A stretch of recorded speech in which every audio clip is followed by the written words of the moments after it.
내가 소리내어 여호와께 부르짖으며 소리내어 여호와께 간구하는도다.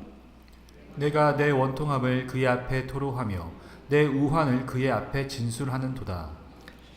내 영이 내 속에서 상할 때에도 주께서 내 길을 아셨나이다. 내가 가는 길에 그들이 나를 잡으려고 올무를 숨겼나이다. 오른쪽을 살펴보소서. 나를 아는 이도 없고 나의 피난처도 없고 내 영혼을 돌보는 이도 없나이다. 여호와여, 내가 주께 부르짖어 말하기를 주는 나의 피난처시요 살아있는 사람들의 땅에서 나의 분깃이시라 하였나이다. 나의 부르짖음을 들으소서. 나는 심히 비천하나이다. 나를 핍박하는 자들에게서 나를 건지소서. 그들은 나보다 강하니이다. 함께 읽겠습니다. 내 영혼을 옥에서 이끌어내사 주의 이름을 감사하게 하소서. 주께서 나에게 갚아 주시리니 의인들이 나를 두루리이다. 아멘. 레리 크랩의 Finding God이라는 책에 이런 글귀가 있습니다. 아무리 최선을 다해도 인생은 절대로 흡족할 만큼 좋아지지 않는다. 우리의 기준치는 절대 채워지지 않는다. 아무리 행복한 인생에도 고통이 파편처럼 박혀 있다.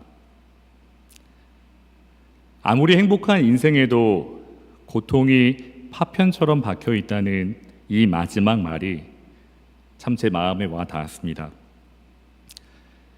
우리 눈에 행복해 보이는 사람들도 그 삶을 조금만 깊이 들여다보면 남 모르는 고통이 있음을 알게 됩니다.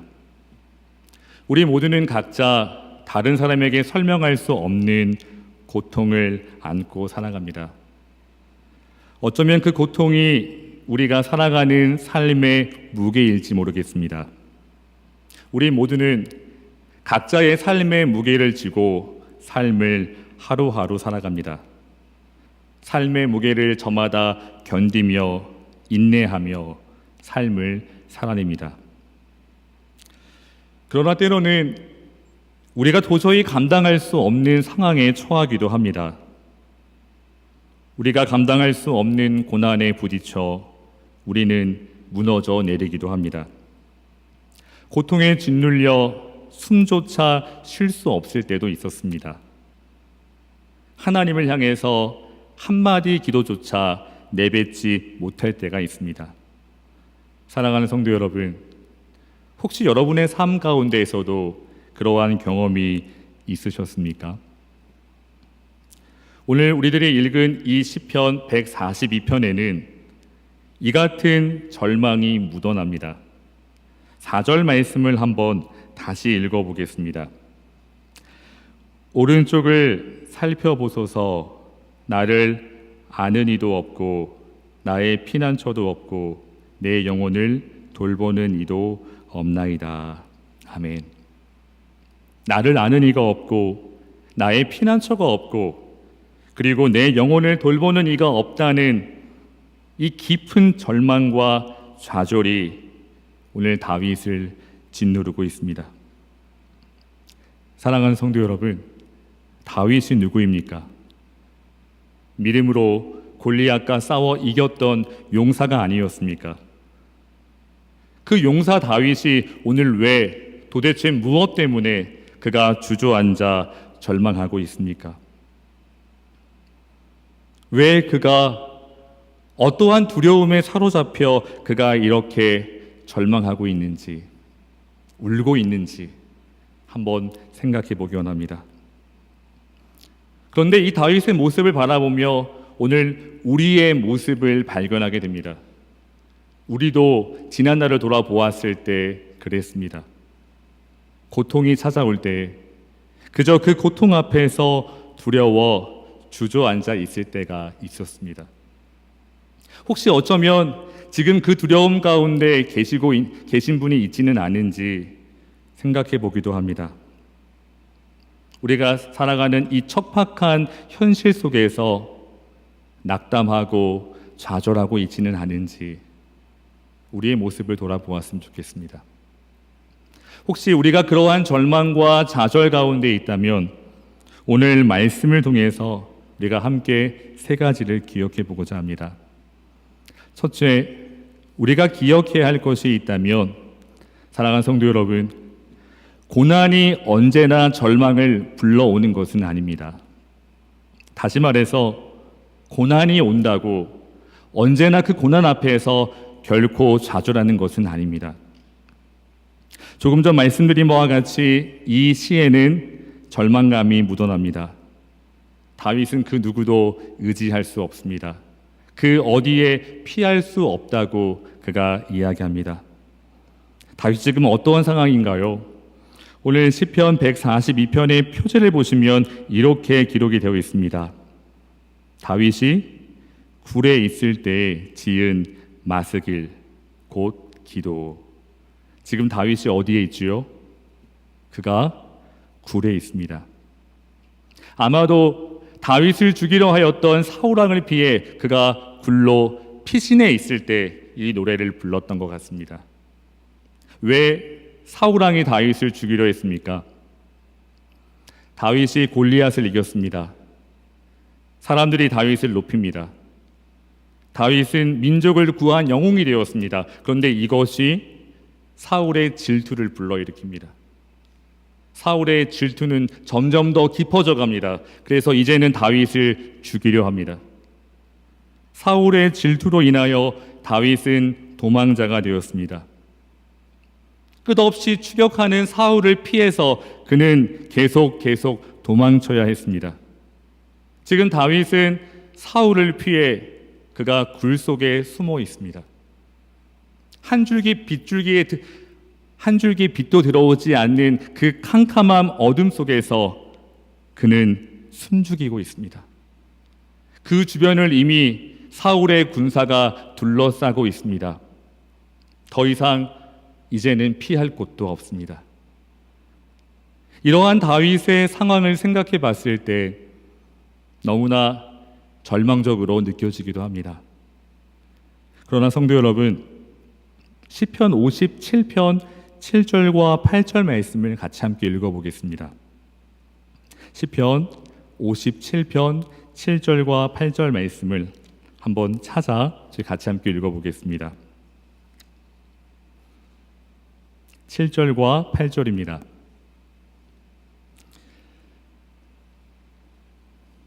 같이 함께 읽어보겠습니다. 하나님이여, 내 마음이 확정되었고 내 마음이 확정되었사오니 내가 노래하고 내가 찬송하리이다. 내 영광아 낄지어다. 비파야 수구마 낄지어다. 내가 새벽을 깨우리로다. 아멘.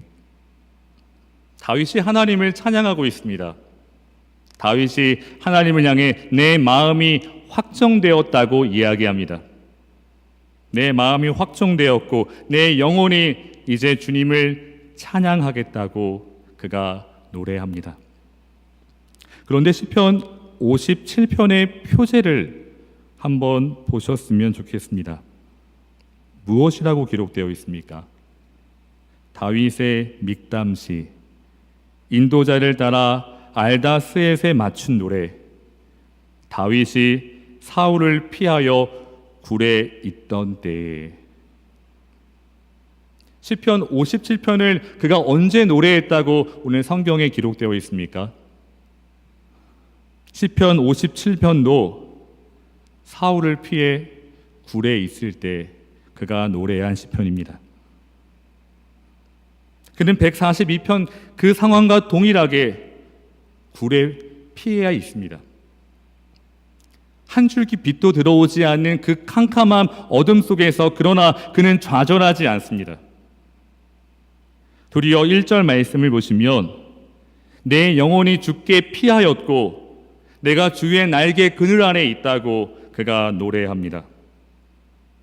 그가 굴 속에 있는 것이 아니라 캄캄한 어둠 속에 버려진 것이 아니라 주의 날개 그늘 아래 그 보호 아래 있음을 그가 확신하며 그가 하나님을 찬송하고 있습니다. 오늘 이 말씀을 통해서 우리가 깨닫게 되는 것은 무엇입니까?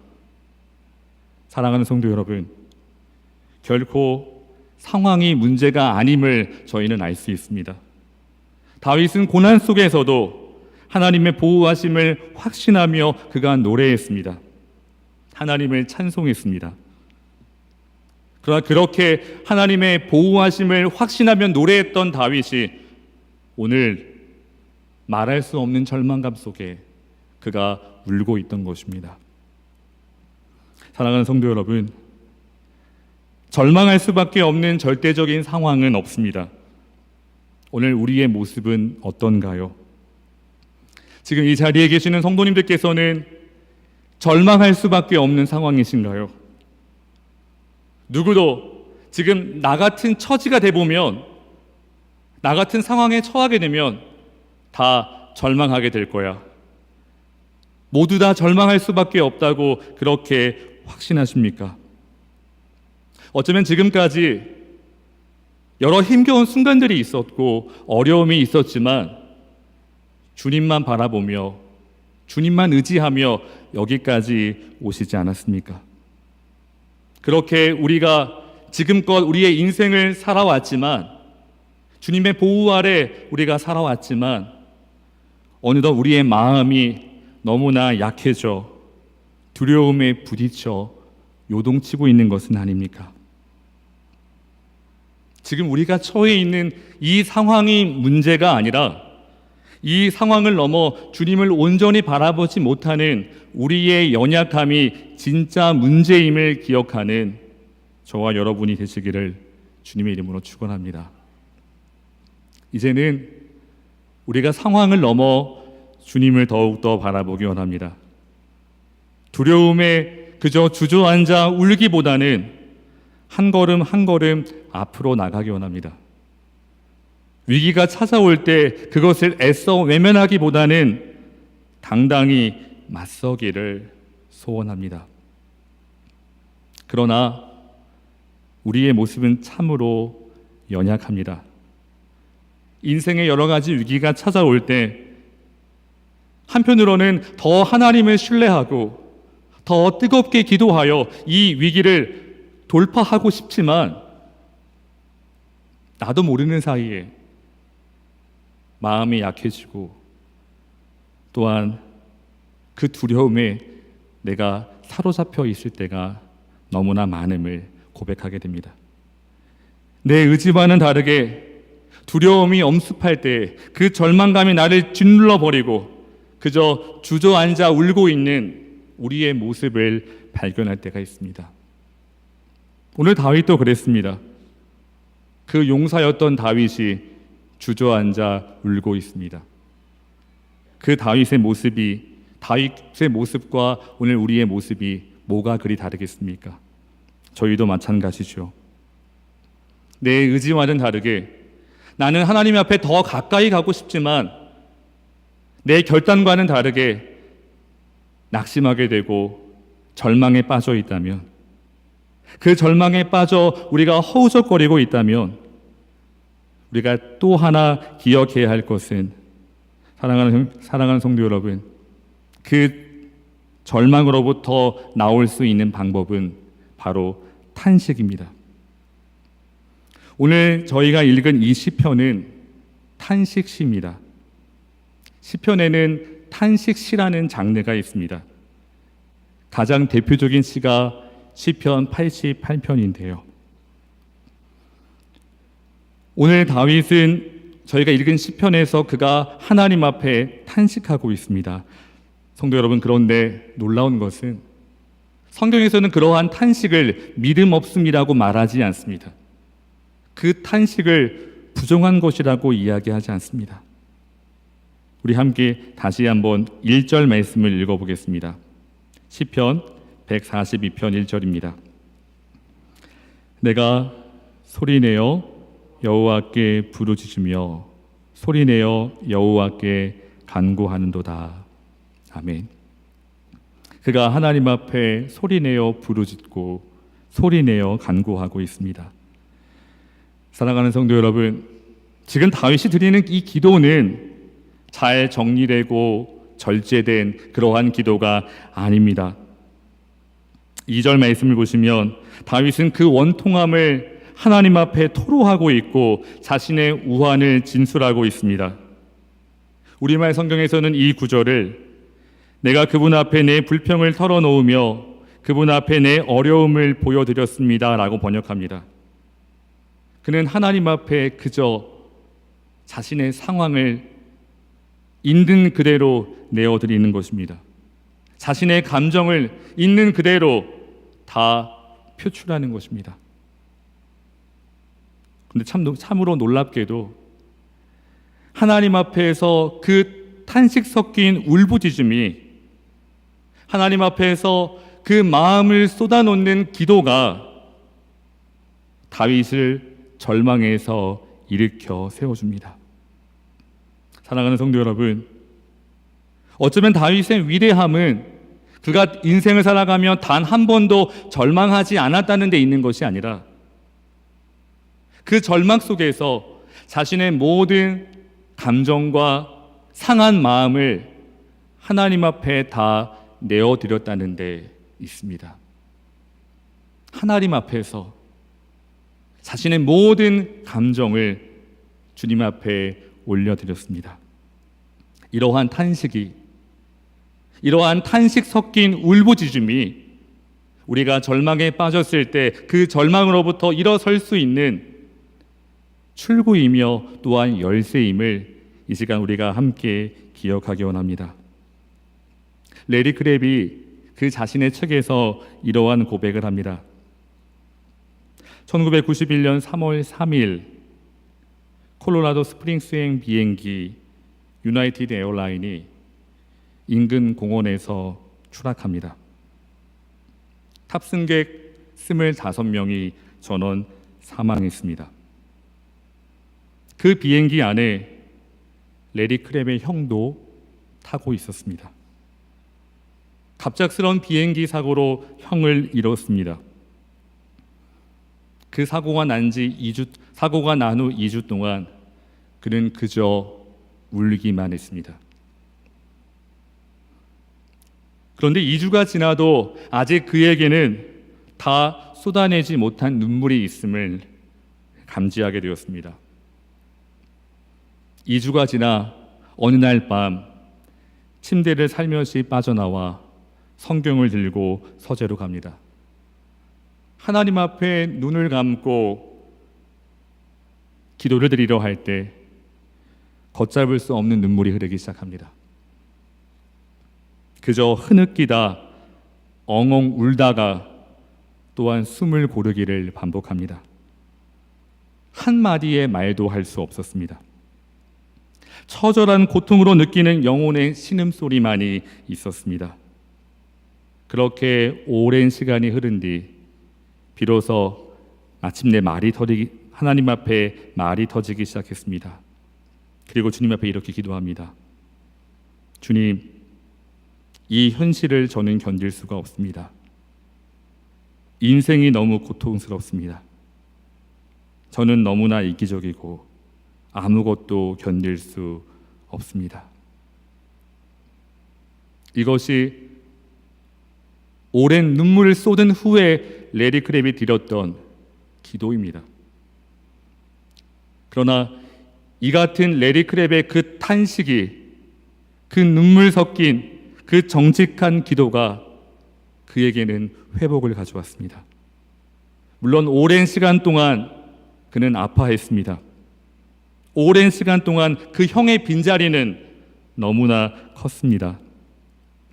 그러나 그 기도 가운데 그는 하나님을 조금씩 경험했습니다. 그 하나님이 어떠한 분인지, 그 고통까지도 사용하시는 그 하나님에 대해 그가 간증하고 있습니다. 사랑하는 성도 여러분, 오늘 우리가 어떠한 상황 가운데 처해 있는지 각자 그 상황은 다를지라도 우리의 모든 상황 가운데에서 정직하게 우리의 감정을, 우리의 생각을 주님 앞에 내어드릴 수 있는, 주님 앞에 올려드릴 수 있는 저와 여러분이 되시기를 주님의 이름으로 축원합니다. 미사 여구가 섞인 기도가 아닐지라도 잘 정리되고 절제된 기도와 눈물이 아닐지라도 지금 내 상황 그대로, 내 느낌 그대로 주 앞에 나와 기도할 때, 주 앞에 나와 신음할 때 주님께서 그 신음하는 소리에도 귀를 기울이시고 응답하시며 우리를 회복해 하실 줄 믿습니다. 마지막으로 우리가 고통으로 인하여 그 절망이 우리를 짓누를 때 우리들이 기억해야 할 것은 우리 주 예수 그리스도께서도 이같이 고난 받으셨다는 사실입니다. 사랑하는 성도 여러분, 전능하신 하나님께서 우리를 구원하기 위해 이 땅에 오셨습니다. 피조물의 형상으로 오셨습니다. 가장 낮은 자리에 오셨습니다. 하나님 아버지의 뜻을 이루어가기 위해 십자가를 향해 걸어가셨습니다. 그런데 사람들은 어떻게 반응했습니까? 예수님을 멸시했습니다. 조롱했습니다. 그리고 십자가에 못 박았습니다. 예수님께서 십자가에 못 박혀 돌아가실 때 그 주의를 지키는 제자는 단 한 사람도 없었습니다. 오늘 시편 기자의 고백과 같이 그 예수님의 십자가 옆에는 그 누구도 없었습니다. 모두 다 예수님을 버리고 배신하고 떠났습니다. 그러나 예수님은 그 걸음을 멈추지 않으셨습니다. 십자가에 달리셨고 그 십자가에서 살이 찢기며 모든 물과 피를 쏟으셨습니다. 위대한 신학자인 앨리스터 맥그레스는 이것을 이렇게 설명합니다. 하나님은 우리의 고통 때문에 상처받기로 결심하셨다. 하나님은 우리가 고난받을 때 스스로 고난받으시고 우리의 슬픔에 동참하셨다. 여러분, 이 말이 이해되시는지요? 그가 이어서 이렇게 말합니다.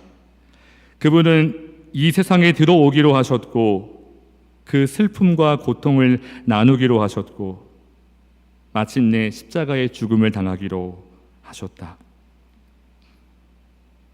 오늘 맥그레스의 말과 같이 예수님께서는 그 누구도 질 수 없는 십자가를 지고 오늘 저와 여러분을 위해 그 말할 수 없는 고통을 당하셨습니다. 사랑하는 성도 여러분, 그 주님을 믿으십니까? 그 주님을 나의 주님으로 고백하십니까? 그런데 안타깝게도 오늘날 많은 사람들이 문제가 있어서 교회에 나오죠.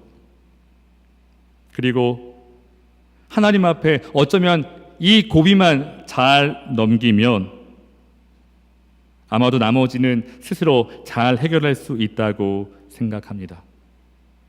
이 고비만 넘기면 내 삶은 이제 형통할 것이고 내 뜻대로 모든 것을 이룰 수 있다고 생각하며 살아갑니다.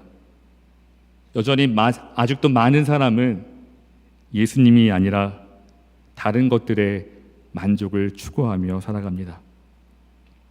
어쩌면 우리도 그랬을 것입니다. 우리도 그렇습니다. 그러나 우리의 삶 속에 계속되는 그 고통 가운데 내 힘으로 무엇도 할 수 없는 그러한 시간 속에서 우리는 비로소 주님을 만나게 된 줄 믿습니다. 주님을 만나며 내 삶 속에 그 모든 것을 스스로 할 수 있었다고 여겼던 그런 지난날의 교만을 우리가 깨닫게 됩니다.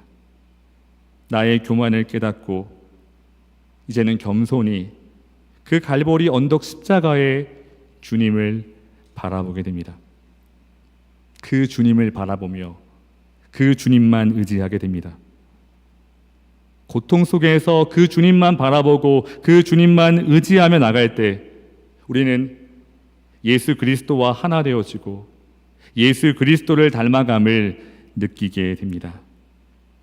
사랑하는 성도 여러분, 오늘 우리가 당하는 이 고통과 상처는 아무런 목적이 없는 것처럼 보여지기도 합니다. 어쩌면 이 고통만 사라진다면 그 이전보다 내 삶이 더 자유롭고 행복할 것이라고 생각되기도 합니다. 그래서 우리는 그 고통을 없애는데 하루빨리 그 고통이 사라지기만을 우리는 기도합니다. 그러나 이 시간 먼저 고백했으면 좋겠습니다. 전능하신 하나님 아버지께서는 우리의 고통도 선하게 사용하실 줄 믿습니다. 우리가 살아가는 이 고통과 그 고통 속에 느끼는 그 모든 절망도 주님은 합력하여 주의 뜻을 이루어 가실 줄 믿습니다. 그러므로 우리가 어떠한 고난과 고통 가운데 있을지라도 우리 주 예수 그리스도를 바라보고 의지하며 또한 우리의 삶을 하나님 앞에 맡길 수 있는 저와 여러분이 되시기를 주님의 이름으로 축원합니다. 우리의 모든 절망을 하나님 앞에 맡기고 우리가 나아간다면 그 절망을 하나님께서는 우리가 알지 못하던 희망으로 그것을 바꾸어 주실 것입니다. 오늘 말씀을 정리하겠습니다. 신학자 맥그라스가 다시 이렇게 말합니다. 그리스도인이 된다고 해서 고난을 다 피할 수 있는 것은 절대로 아니다. 그리스도인이 되면 고난에 찬 세상을 모면하거나 피할 수 있다는 암시는 성경 어디에도 없다. 반대로 성경에는 고난이라는 주제로 가득 차 있다. 십자가에서 그리스도가 받은 고난, 그 백성들이 예수님을 증거하며 받은 고난으로 가득 차 있다. 맥그라스의 말과 같이 우리는 이 세상을 살아가며 결코 고난을 피할 수 없을 것입니다. 그러나 우리가 기억해야 할 것은 우리는 주 예수 그리스도의 피값으로 사신 하나님의 자녀입니다. 성령께서 우리와 함께 하시며 성령 안에서 우리는 예수 그리스도와 하나 되었습니다. 예수 그리스도와 함께 고난받고 예수 그리스도와 함께 이 길을 걸어가는 것입니다. 때로는 그 고난이 너무나 크고 그 고난 앞에 우리가 절망하며 주저앉아 있을 때도 있을 것입니다. 그럼 우리가 주저앉아 있을 때 다시 한번 우리의 모든 상한 마음과 우리의 고통과 우리의 두려움을 주님 앞에 내어드렸으면 좋겠습니다. 우리의 모든 마음을 그저 정직하게 토로하며 주님만 바라보고 의지하고 나간다면 주님께서 우리의 상한 마음을 위로하시고 우리를 주의 형상으로 바꾸어 가시며 그 모든 고난 가운데 주께서 역사하시어 주의 뜻을 이루어 가실 줄 믿습니다. 그 주님이 우리의 유일한 희망입니다. 그 주님이 우리의 유일한 소망입니다. 그 주님을 온전히 붙잡고 믿음으로 담대히 걸어가시는 저와 여러분이 되시기를 주님의 이름으로 축원합니다. 이 시간 함께 기도하겠습니다. 지금 어떤 상황 가운데 어떤 염려와 걱정 가운데 계신지 잘 알지 못합니다. 그러나 주님은 분명 우리가 그 상황 가운데 그 절망 가운데 주 앞에 나오기를 원하시는 줄 믿습니다. 화려하고 아주 멋진 그런 말로 드리는 기도가 아니라 우리 안에 있는 두려움, 우리 안에 있는 슬픔, 내 안에 있는 걱정과 염려, 내 안에 있는 모든 연약함으로 인한 아픔들 그저 있는 그대로 다 내어놓기를 원하시는 줄 믿습니다. 정직하게 주님 앞에 탄식하는 것, 그것이 회복을 위한 첫걸음임을 이 시간 기억했으면 좋겠습니다. 우리가 그것을 기억하며 이 시간 주님 앞에 기도했으면 좋겠습니다. 주님, 나의 연약함을 받아주시옵소서. 내가 주님 앞에 모든 나의 염려와 걱정과 두려움을 다 맡기며 나아가오니 주여 위로하시고 주여 믿음 주시고 주여 우리가 승리하게 하여 주시옵소서. 이 시간 다 같이 함께 간절히 기도하시겠습니다.